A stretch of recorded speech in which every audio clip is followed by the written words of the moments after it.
السلام عليكم يا شباب يا صباح.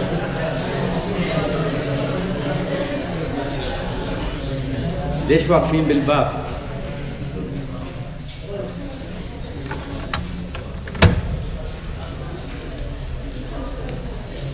We will be addressing the eye. The eye is a very important organ for many reasons.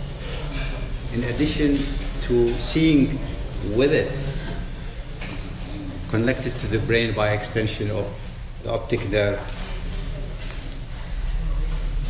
The eye and the orbit contains 5 cranial nerves. These cranial nerves are connected to the brainstem, and when we test the eye, we test a good area of the brainstem.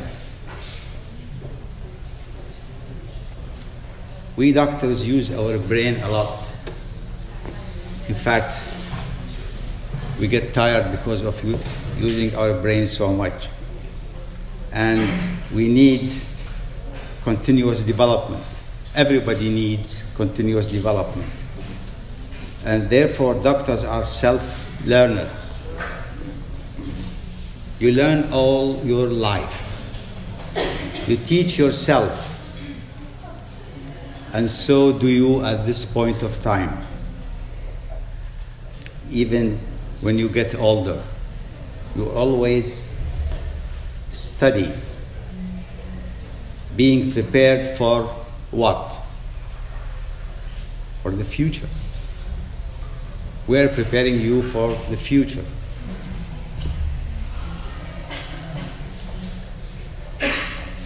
We need way of thinking, not haphazard thinking.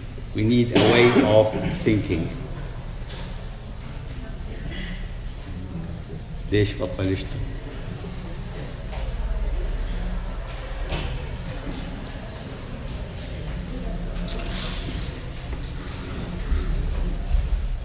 حد يعرف يمشي؟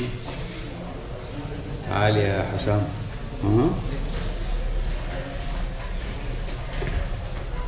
Okay. Mind maps. The most powerful thinking tool. This is a mind map of the eyeball. In one piece of paper, ليش يا هانم ما عجبك الكلام؟ In one piece of paper, you have all what must be learned about the eye. So this is the starting point. You look at the mind map when I put it on the e-learning, and you expand your ideas. Okay? Now, people complain a lot about the eye for so many reasons. Here's a patient who has pus on the eyelids. Here is a patient who has a swelling in the upper eyelid, an abscess around hair in the lower eyelid, an insect gets into the eye. You think this is painful? This is very painful. It irritates the eye. This is a foreign body. Anything can get into the eye. Here is a piece of metal that gets stuck into the cornea, and it initiates inflammation. You can see dilated blood vessels on the sides of the cornea. The cornea should not have blood vessels. Here is a nail in the eye.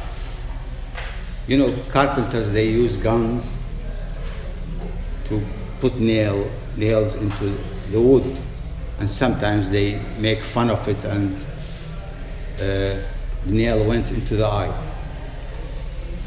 Life is full of things like this. You can see that the blood vessels are dilated on the white part of the eye. This is conjunctivitis. You can see here there are strange, funny, dark lesions which we have to investigate. Hemorrhage under the conjunctiva. This is a common thing. You may have seen it in one of your relatives. Here is blood inside the eye. Here is a very bad eye. The eye was damaged. Why? Probably because of doctors don't know how to treat it. Here is a dark lesion, probably melanoma. You know what is melanoma? Melanoma is a highly malignant tumor. The eye is full of pigmented cells, melanocytes, because the eye should be a dark room, like a photographer room. Here is an extension of the white part of the eye over the cornea. This is called pterygion. العرب يسموها الظفرة. مثل الأظفر الستات بيطولوا أظافرهم. مثل الأظفر بينمو على الcornea. This is a cyst in the conjunctiva. The lens should be very clear so that we can see very clearly. Sometimes the lens gets opaque instead of being very clear, and this is called cataract.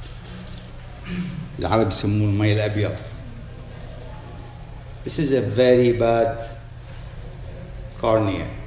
This is the complaint. Some people will say, look, when I look at something, there is a white hazy part of my visual field. This is the normal vision of everybody. Some people start to have what is called tunnel vision, as if you are looking through a tunnel.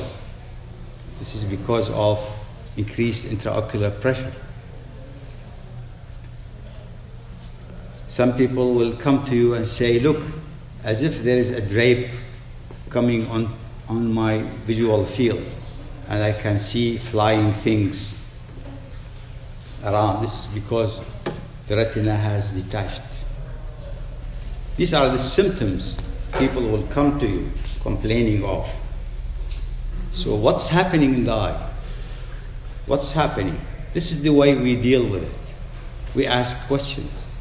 What, when, how, where, who. In anatomy, we are concerned about where.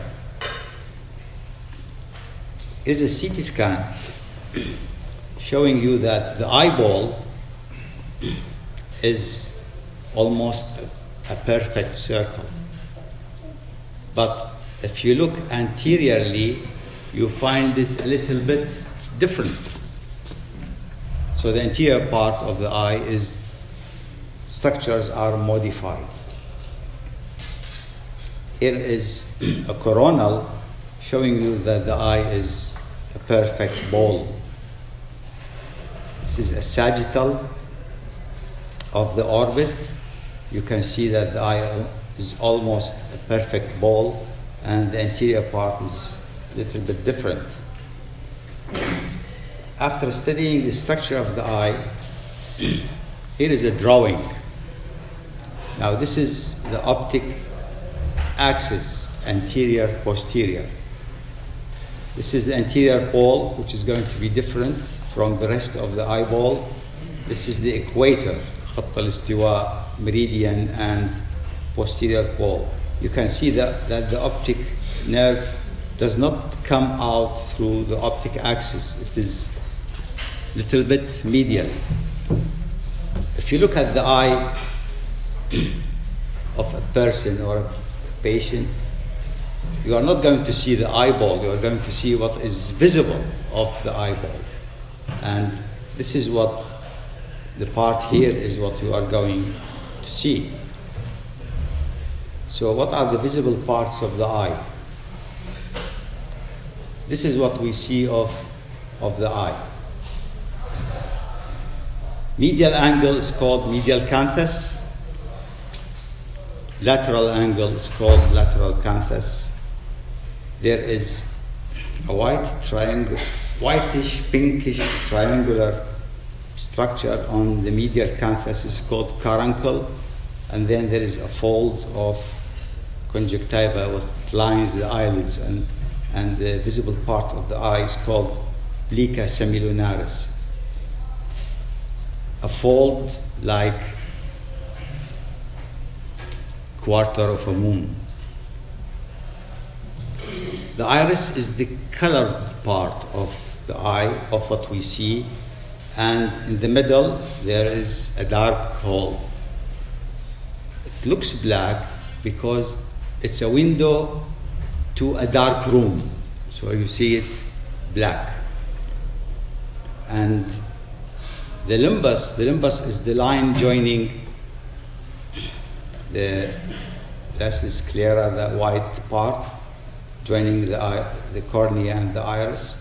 This is called limbus, corneoscleral junction. And the conjunctiva that covers the eyeball is called bulbar conjunctiva.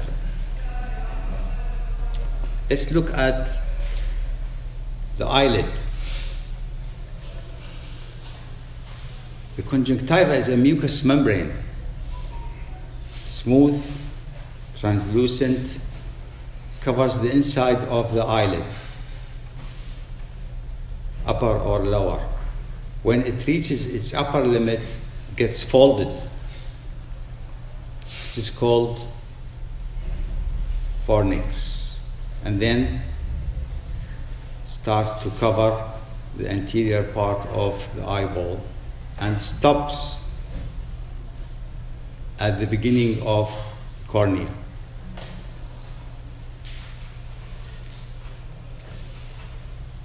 Now, at the medial canthus, you can see that this is the caruncle, the triangular structure on the medial angle of the eye, and there is a little hole. This is called the punctum. This is where the tears are drained, because the eye needs to be wetted all the time. This is the lacrimal system. Here is the lacrimal gland, upper lateral part of the orbit. It will secrete the tears. The eyelids will spread the tears of the eye, and then the tears are picked by one upper and one lower puncta, and they are collected through tiny canals called lacrimal canaliculi, collected into a sac called lacrimal sac, and a duct that will drain the tears into the nose. Therefore, it is called nasolacrimal duct. This is a diagram of the eye. Anterior part is different from the posterior part, and it's made of 3 layers. These are the 3 layers. The outer is white, fibrous, and elastic tissue called sclera. The middle layer, blackish, full of melanocytes and blood vessels, is called choroid. And the inner layer, the retina, the neural part, 3 layers that make the eyeball. This is a higher power. This is the external sclera. Middle layer, blood vessels and melanocytes, choroid. And this is the retina. 3 layers make the eyeball: sclera, choroid, and retina. 3 coats: fibrous, sclera, choroid, pigmented and vascular, and retina, neuronal. This is posterior view of the eye. Posterior view of the sclera. What can we see on the posterior view of the eyeball? We see area where things go in and out of the eyeball. Arteries, veins, and nerves. If this is the equator or the meridian, then we go medially, we will find the optic nerve.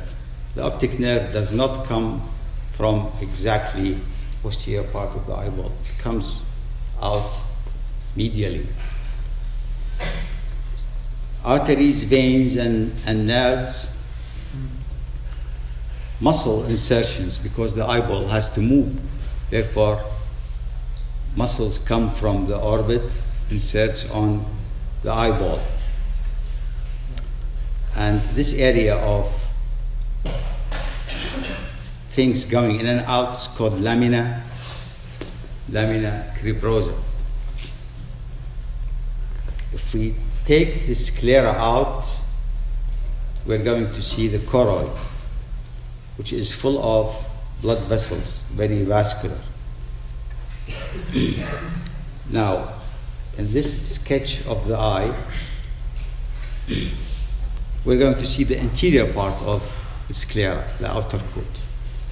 We have seen the posterior part of the sclera. Now we see the anterior part of the sclera, which is the cornea. Now, the cornea should be crystal clear. Crystal clear. No blood vessels, nothing. Very, very transparent. You see how smooth it is, how clear, and should be a perfect part of a sphere. Not like an egg, it should be like a football.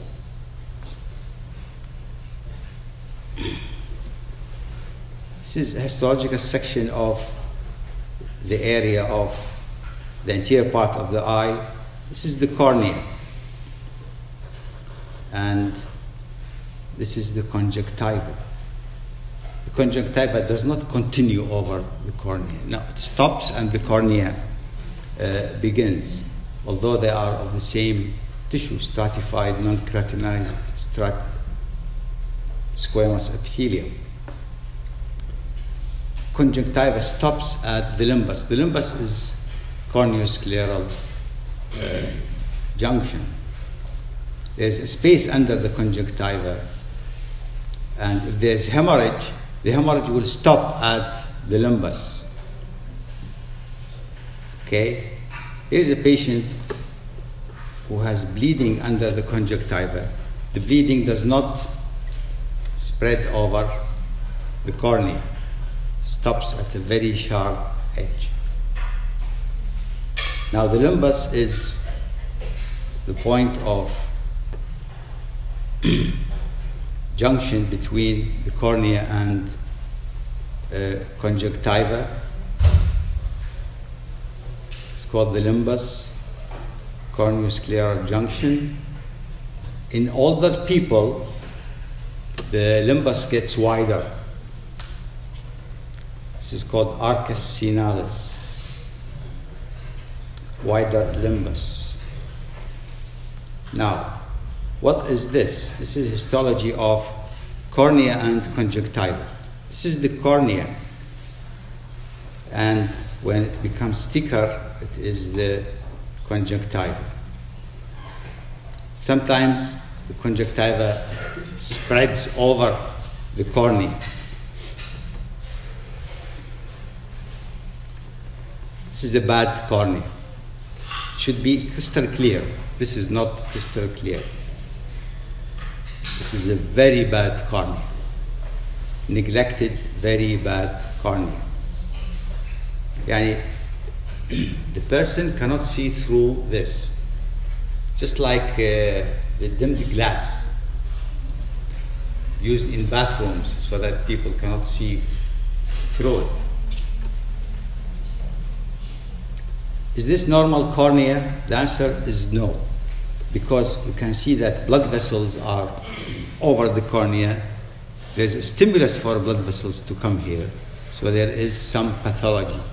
Cornea should be crystal clear, no blood vessels. Very bad cornea.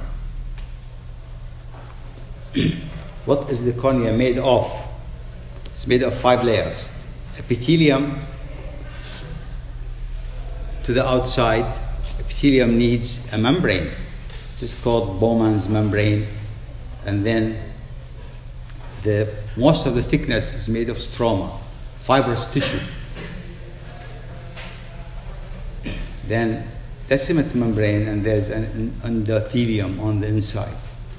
So it's made of 5 layers. This is the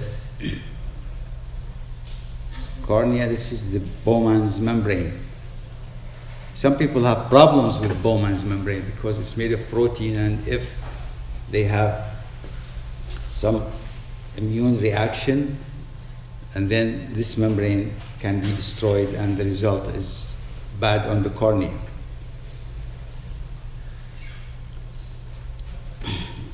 Where are we now? This is the cornea. Okay? And this is the lens. There's a space between cornea and the lens. We will be talking about it shortly. This is scanning electron microscope of the surface of the cornea. This is a scanning of the cornea. That's the corneal epithelium and dense collagenous connective tissue. It's so well arranged that it is transparent. If the arrangement of the connective tissue is a little bit different, it becomes opaque.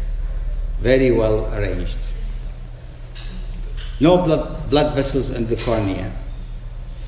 The cornea get nourished from blood vessels of the conjunctiva around it, from the fluid inside, and from the oxygen dissolved on the fluid on outside. The cornea is the most sensitive part of the body. If you want to test conscious of a patient, okay, you think he's comatose or she's comatose, put a piece of Kleenex or cotton on the cornea. If that person blinks, then he's alive. If he doesn't respond to such painful stimulus, he is in deep coma. That's why background is red. You apply touch to the cornea. Trigeminal nerve will take impulses to the brainstem, fifth cranial nerve, connected to the facial nerve, and the response is orbicularis oculi, closed eyes. Now this is the choroid, the middle layer. You can see blood vessels and dark cells, melanocytes. The choroid layer is also called uveal tract, blood vessels and melanocytes. This is a diagram of the choroid layer. Now the sclera has changed anteriorly. Is the choroid going to change anteriorly? The answer is yes, because we need to control the light coming into the eye. So the anterior part of the choroid is going to be having special arrangement. If we look at this rectangle, we're going to see histologically this view. Here's the cornea, modified sclera. Now we look at the modification of the choroid. There is this cross-section of what is called ciliary body. There are these processes called ciliary processes, and extension from the ciliary body, the colored part of the eye is the iris, modified anterior part of choroid. This is a sketch of the anterior part of the eye. We are going to use it for looking at the modified anterior part of the choroid. Here's a triangular section of ciliary body. We can see that it has two types of muscles. One is radial and one is circular.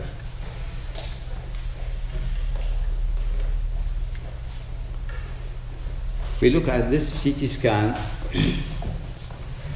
if we look here, we can see that there is a triangular structure on both sides of the lens.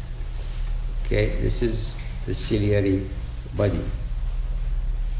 These are the ciliary processes, part of the anterior part of the choroid, that are going to secrete fluid called aqueous humor. These are ciliary processes.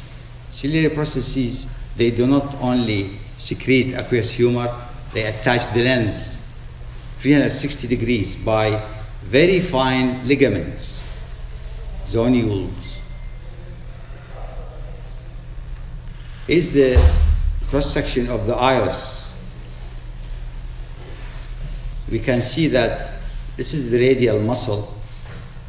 Okay, when they contract, they push the iris towards the periphery.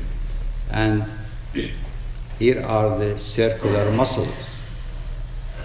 So we have the radial are dilator for the pupil and constrictors on the edge of the iris. Parasympathetic nerve supply will supply the circular muscles. The sympathetic supply will supply the radial muscles. If you have parasympathetic dominance, then the pupil will get constricted. If you have increased sympathetic activity, radial muscles will work and you will have dilated pupils. Very important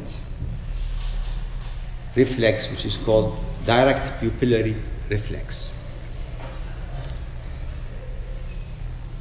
Let light shine on an eye.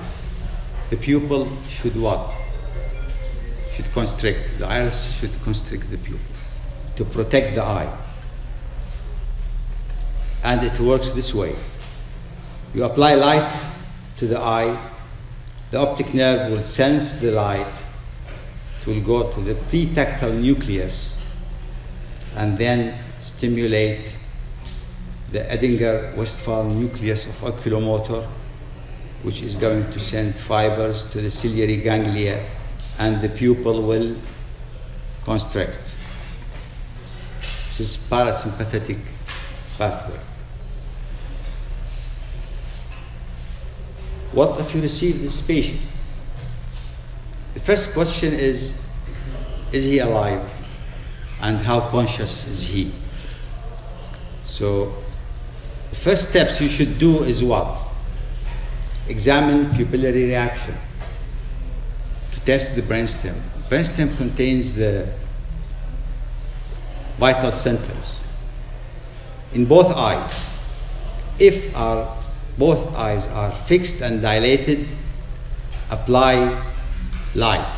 If they do not respond to light, then this patient is in danger.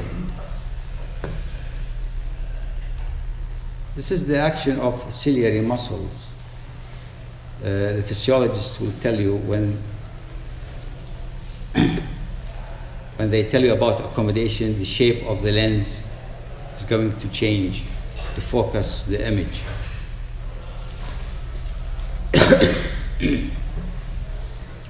So this is the summary of the choroid, pigmented layer, inner layer is vascular. Anteriorly we have iris, ciliary body. Ciliary body has muscles, okay, circular and meridian. They act on the lens. The ciliary body also has ciliary processes. This is present in the mind map that will be on your e-learning. Okay, iris has muscles. We have just seen that. and the hole in the iris is pupil. If we look at the retina, this is a sketch of the inside of the eye. The retina is made of two layers, pigmented layer and neural layer. The posterior 3/4 has a neural layer. Then the neural layer will stop in a zigzag fashion. This is called ora serrata. Then the most anterior 1/4 is pigmented only, no neural layer. These are the three layers. Okay, this is histology of layers of the eyeball. This is the choroid. Now, if we look here, what do we see? We see a single layer of cells containing melanin. Then this plus the neural layer is the retina. This is diagram of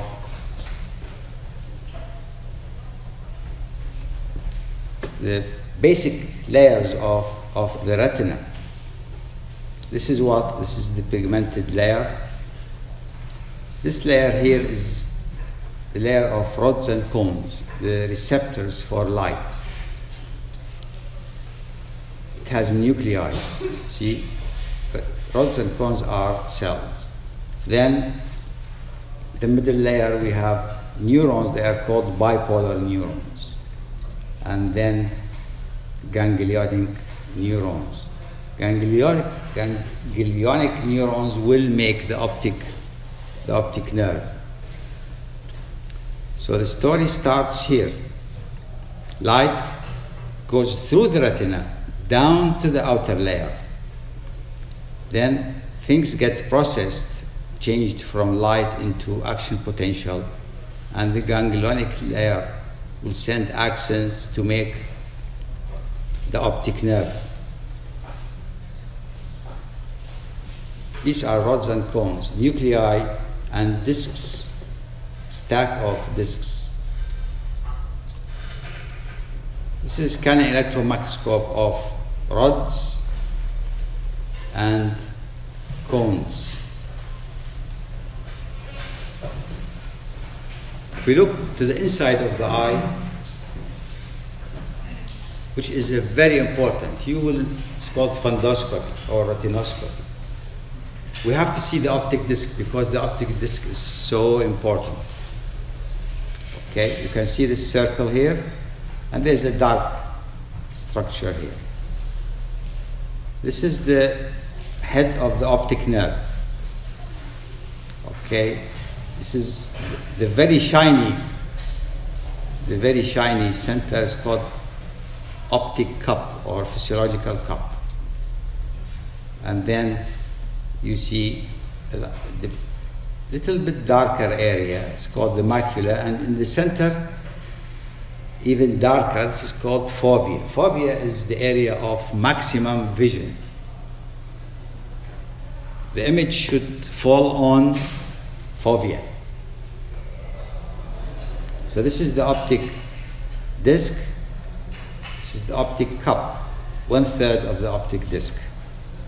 And this is the macula, and the center darker area is the fovea. Macula and fovea. This is a normal optic disc, sharp edges, blood vessels radiating from the center, and this is the macula, and here is the fovea. Again, normal fundoscopy. This is the fovea, a depression.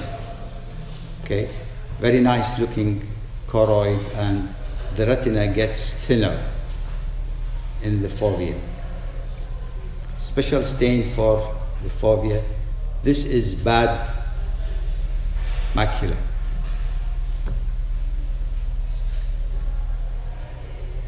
Diseased macula. If you look at this is a normal optic disc, blood vessels radiating from it. Normal cup and larger cup, optic cup. This is the normal. You see, it should be 1/3 of the optic disc.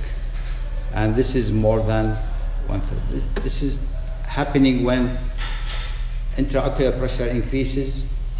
Pressure is applied on the optic disc. The optic cup gets larger. The retina is the only place where you can see blood vessels. Here is nipping of arteries over veins. And arteries are harder and high pressure in them, and they press on the veins. Okay? This is what happens in hypertension. In every patient of hypertension, you should examine the retina, fundoscopy. This is a normal optic disc and fovea, and this is in case of diabetes. Exudates. So every diabetic patient should be examined. Okay? Normal and diabetic. No sharp outline. That is a big problem. No optic cup. Sharp outline has been lost. Blurred optic disc. This is even more bad. Why? Well, because of increased intracranial pressure. This is a normal optic disc. This is papilledema. Okay. CSF is around the optic nerve. Optic nerve is an extension of the brain. Therefore, CSF is around the optic disc. Increased intracranial pressure. Check optic disc. It will result into optic disc edema. It's dangerous. Loss of vision. Next. Remember, always examine optic disc if you suspect increased intracranial pressure. This is a normal optic disc or optic cup. This optic cup is much larger. Okay, should be 1/3. With increased intraocular pressure, the optic disc will get, optic cup will get larger and larger. This is an angiogram of the retina. You can see the blood vessels are well spread. You can see that this is the macula and this is the fovea. This is infarcted, no blood vessels around the macula and the fovea. Okay, this is normal, this is infarcted area. These are aneurysms of arteries in the retina. Now, this is a summary of the retina. You can see it on your mind map. Okay.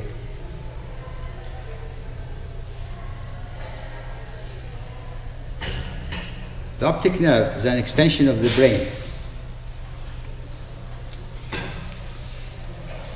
This is the optic nerve here, axons of ganglionic cells. This is a cross-section of the optic nerve, blood vessels in the center, central retinal arteries. This is the optic margin, is the optic cup.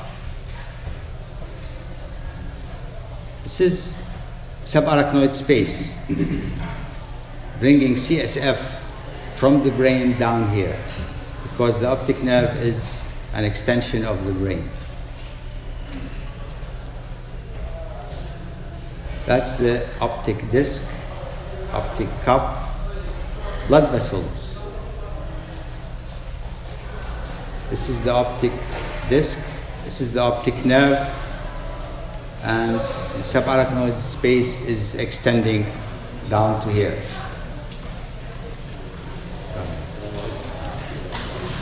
Sorry, one time. Just give it a little bit.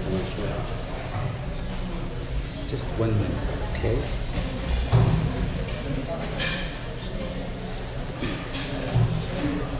Is the optic nerve a peripheral nerve or is it part of the brain? Now, cross sections and electron microscope show that it has many myelinated, okay, cross section of nerve fibers. Where are we? If you remove the roof of the orbit, if you remove the roof of the orbit, you will see this is a crista galli, this is the eyeball, this is the axis of the eye, and here's the optic nerve. Okay, I don't want to take my colleagues' time. We will see you next lecture. Thank you.